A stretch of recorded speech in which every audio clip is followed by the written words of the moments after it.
पर डाल दिया गया है। ये स्कीम कैसे चलेगी आपकी? मैंने पहले ही कहा था कि एमएसपी की लीगल गारंटी मिलनी चाहिए, और जिस तरीके से किसान आत्महत्या कर रहा है, एनसीआरबी के आंकड़े सरकार के पास होंगे कि किसान कितनी आत्महत्या कर रहा है। जिन्होंने ये कहा कि 2022 तक हम दोगुनी आय कर देंगे। आप बताइए, आलू की पैदावार की क्या आय दोगुनी हो गई? धान की पैदावार करने वाले की आय दोगुनी हो गई। आपको गाय से बहुत प्रेम है। हमारे क्षेत्र में खुद एक काऊ मिल्क प्लांट बना, यूपी का पहला काऊ मिल्क प्लांट। आपकी सरकार ने उसको बंद कर दिया। आप कहते गाय की सेवा करो, लेकिन पहला यूपी का काऊ मिल्क प्लांट वो आपसे बंद हो गया। अगर शायद हम ऊंट के मिल्क की चॉकलेट बना रहे होते उस प्लांट से, तो वो प्लांट चलता रहता।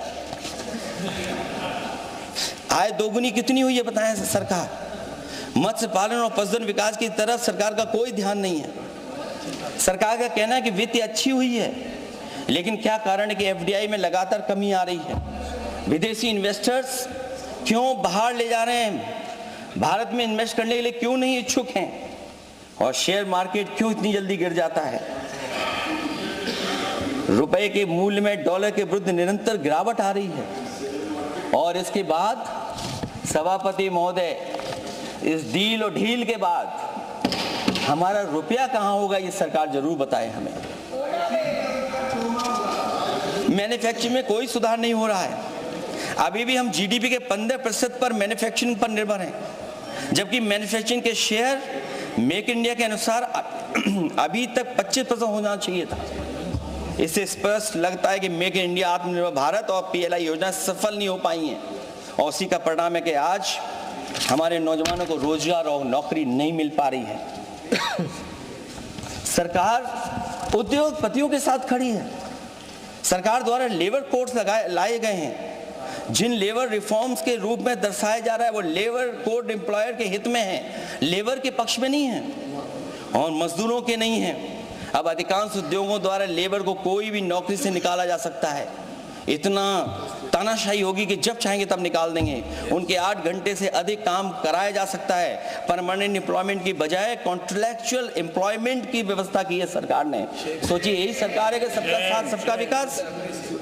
एयर पॉल्यूशन को लेकर के मैं पहले ही कह चुका हूं, और शहरी विकास तो इनका मैंने क्योटो को मैं देखा है, इसलिए उस क्योटो के बारे में मैं ज़्यादा नहीं कहना चाहता हूं। अंत में मैं इतना ही कहूंगा कि स्वास्थ्य और शिक्षा के केवल 10% और 14.2% बजट बढ़ाया गया है, जबकि पिछले वर्ष का पूरा बजट इन दोनों मदों में खर्च ही नहीं किया गया है। आखिरकार सरकार बताएगी खर्च क्यों नहीं हुआ, आखिर क्या कारण है, किसकी वजह से खर्च नहीं हुआ है? जल जीवन मिशन में 50,000 करोड़ रुपए खर्च नहीं हो पाए हैं, और प्रधानमंत्री आवास योजना में 40,000 करोड़ रुपए, और हमारे देश के प्रधानमंत्री ने गांव गोद लिया था। वो लगता है उस गांव को अनाथ छोड़ दिया है प्रधानमंत्री जी ने। वो गांव ही अनाथ छोड़ दिया है। आरबीआई के डेटा के अनुसार इनकम में जो नीचे 80% हैं, उनकी इनकम का शेयर 36% से घट करके 32% हो गया है, और हर वर्ष में रियल वेजेस 2% कम हो रही हैं। आखिरकार इसका कारण क्या है? मुझे उम्मीद है सरकार बताएगी कि इसका कारण क्या है कि जिसकी वजह से लगातार गिरावट होती जा रही है। मैं रैंकिंग में नहीं जाना चाहता हूं कि हमारी रैंकिंग कहां है, गैर बराबरी की रैंकिंग में हम कहां पहुंच गए हैं, हम कितना नीचे पहुंच गए हैं। जो तरह तरह की रैंकिंग समय समय पर आती हैं, उन रैंकिंग के बारे में सरकार को ज़रूर पता होगा कि हम एजुकेशन इंडेक्स में कहाँ हैं दुनिया में, हम हेल्थ इंडेक्स में कहाँ हैं दुनिया में, और जो एयर क्वालिटी के इंडेक्स है उसमें हम दुनिया में कहाँ हैं। इसलिए सभापति महोदय, मैं अंत में इतना ही कहना चाहता हूँ कि ये बजट दिशाहीन है। 2047 तक विकसित भारत तो नहीं बनेगा, लेकिन हमारे गरीबों के साथ बहुत अन्याय होगा।